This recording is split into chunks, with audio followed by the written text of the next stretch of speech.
Hello et bienvenue dans cette vidéo où on va voir en détail l'interprétation d'un microbiote intestinal et plus précisément je vais te montrer mon microbiote intestinal en toute transparence. Je suis hyper excitée à l'idée de pouvoir te montrer les résultats de ce microbiote intestinal. Avant toute chose, je voulais te dire que si aujourd'hui tu as des problèmes digestifs, des problèmes de ballonnement, même des problèmes d'inflammation chronique ou d'autres problèmes de peau, il peut être intéressant et judicieux d'aller investiguer au niveau du système digestif et des problèmes inflammatoires. Donc aujourd'hui, je vais te montrer mon microbiote et j'essaie d'expliquer en détail aussi comment on peut agir. Allez, je t'emmène avec moi dans les coulisses. Donc là, on est dans mon bureau et j'ai reçu mes résultats il y a quelques temps. Donc là, j'ai ouvert la page et on va regarder ensemble. Donc, on a plusieurs choses à voir sur ce résultat de microbiote. Donc, on regarde déjà l'interprétation rapide en fait que nous fait le laboratoire. Donc, on a plusieurs choses. On a des indices santé, des indices de vidéo, des indices de diversité. Et donc, ça, moi, ça me permet déjà de voir en amont, dans un premier temps, de façon globale, qu'est-ce qui se passe chez mon patient ou qu'est-ce que j'ai du coup dans mon tube digestif. Donc, on regarde ici, on a un premier truc, ça s'appelle les bactéries productrices d'acides gras à chaîne courte. Après, on a des bonnes bactéries, bifidobactéries, des lactobacilles, etc. Donc, moi, je vois que ici, de façon globale, j'ai uniquement les bactéries ici en bas qui sont dans la flèche rouge. Et donc, du coup, c'est cela que je vais regarder en premier. Ensuite, je descends et là, le laboratoire me fait une sorte de résumé que je regarde un petit peu sur justement indice de dysbiose et d'autres choses, la diversité, etc. Donc, je passe à tout ça et après, moi, j'aime bien parce que je regarde tout dans le détail. Alors, je t'en ai sorti un pour te montrer un petit peu comment ça se présente. Donc après, on a les grandes classes de bactéries, ce qu'on appelle le phylum, donc des bactéries.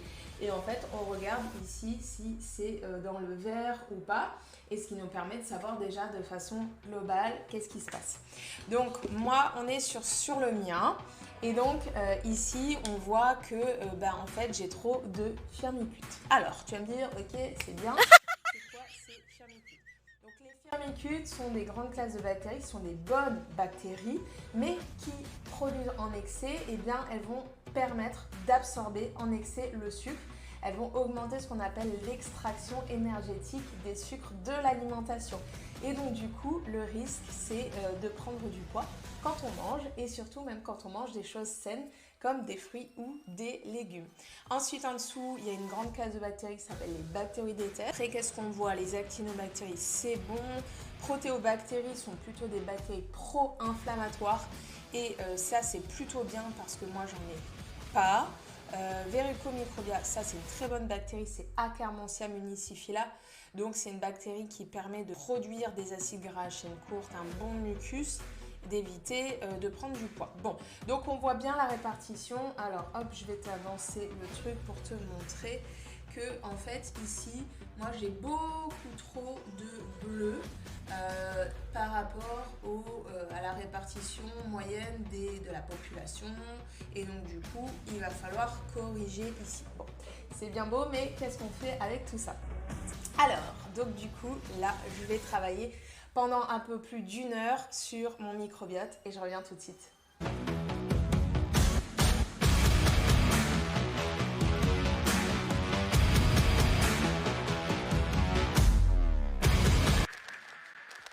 Ça y est, j'ai tous les résultats du microbiote, j'ai tout détaillé et maintenant je vais regarder avec toi en même temps. Il y a des trucs mais incroyables. Du coup, ce que j'en ai ressorti, donc c'est que j'avais trop de certaines bactéries qui augmentent l'extraction du sucre. Ce qui veut dire quoi? Ça veut dire que quand je vais manger certains aliments, notamment du sucre, notamment des féculents, le sucre, et ben en fait il va se stocker plus facilement et je risque de faire plus de résistance à l'insuline ou de prendre du poids. Et donc ce qui est mon cas parce que je fais également de la résistance à l'insuline.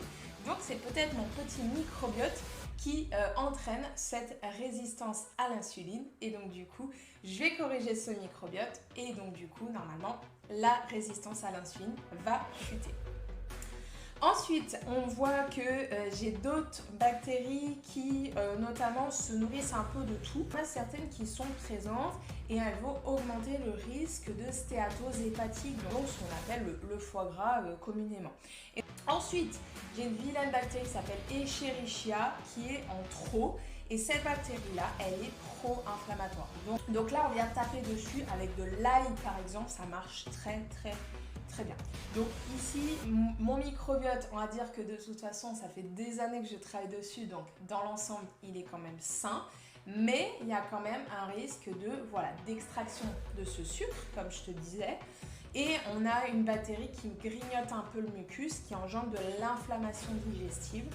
Et voilà, donc là je vais venir taper avec des plantes dessus, je vais venir taper avec des antibiotiques naturels, des cobiotiques naturels et après je vais réensemencer avec des probiotiques spécifiques en fonction de ce que je vais avoir évidemment. Et il faudra que je refasse l'analyse au bout de 3 à 6 mois, ça va vraiment dépendre aussi de comment je me sens pour regarder un petit peu si les résultats sont mieux. Donc évidemment, je te ferai une petite vidéo pour te remontrer un peu les résultats. Ok, let's go.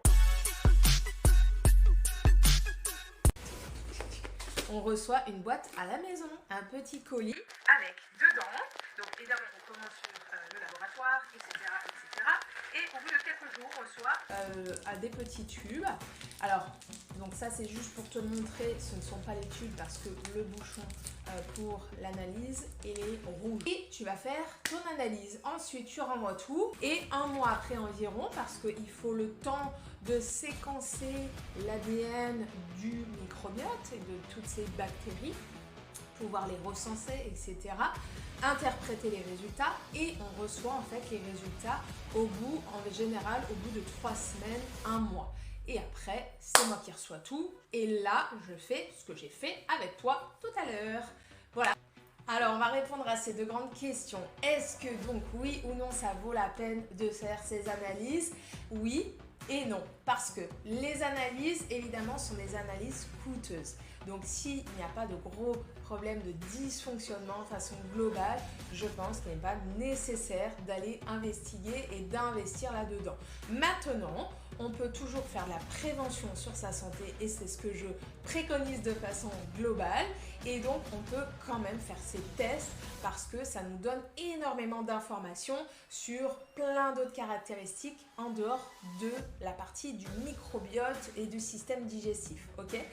Et après, donc pour le oui, c'est aussi évidemment si tu as plein de dysfonctionnements, des problèmes de ventre récurrents, etc. et que tu trouves aucune solution.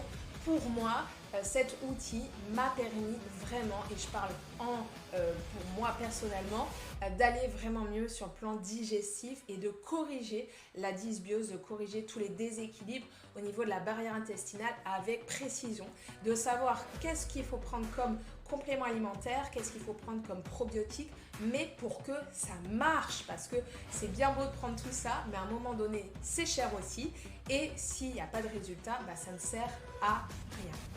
Et après, donc la deuxième question, c'était qu'est-ce qu'on fait quand on a ces résultats, parce que c'est bien beau, mais voilà. Donc moi, ce que je recommande, c'est vraiment de se faire accompagner de quelqu'un qui est vraiment spécialisé dans l'analyse du microbiote, que ça soit médecin, thérapeute, voilà, il y en a beaucoup maintenant qui pratiquent ces analyses. Et donc voilà, et de pouvoir avoir quelque chose de très précis, une liste d'aliments précis de ce qu'il faut manger, quelles fibres consommer, comment justement adapter la micronutrition en fonction de ces résultats et sur du long terme, qu'est-ce qu'on pratique comme type de régime? Est-ce que justement le régime végétarien est plus adapté? Est-ce que le jeûne intermittent est plus adapté? Voilà, tout ça sont des questions auxquelles on peut répondre lorsque l'on a plus de précision sur le microbiote intestinal. Voilà, dis-moi si tu veux en savoir plus sur le microbiote intestinal, si cette vidéo t'a plu, si cette vidéo t'a aidé et t'a permis d'en savoir un petit peu plus sur ces analyses de microbiote. Je te dis à très vite.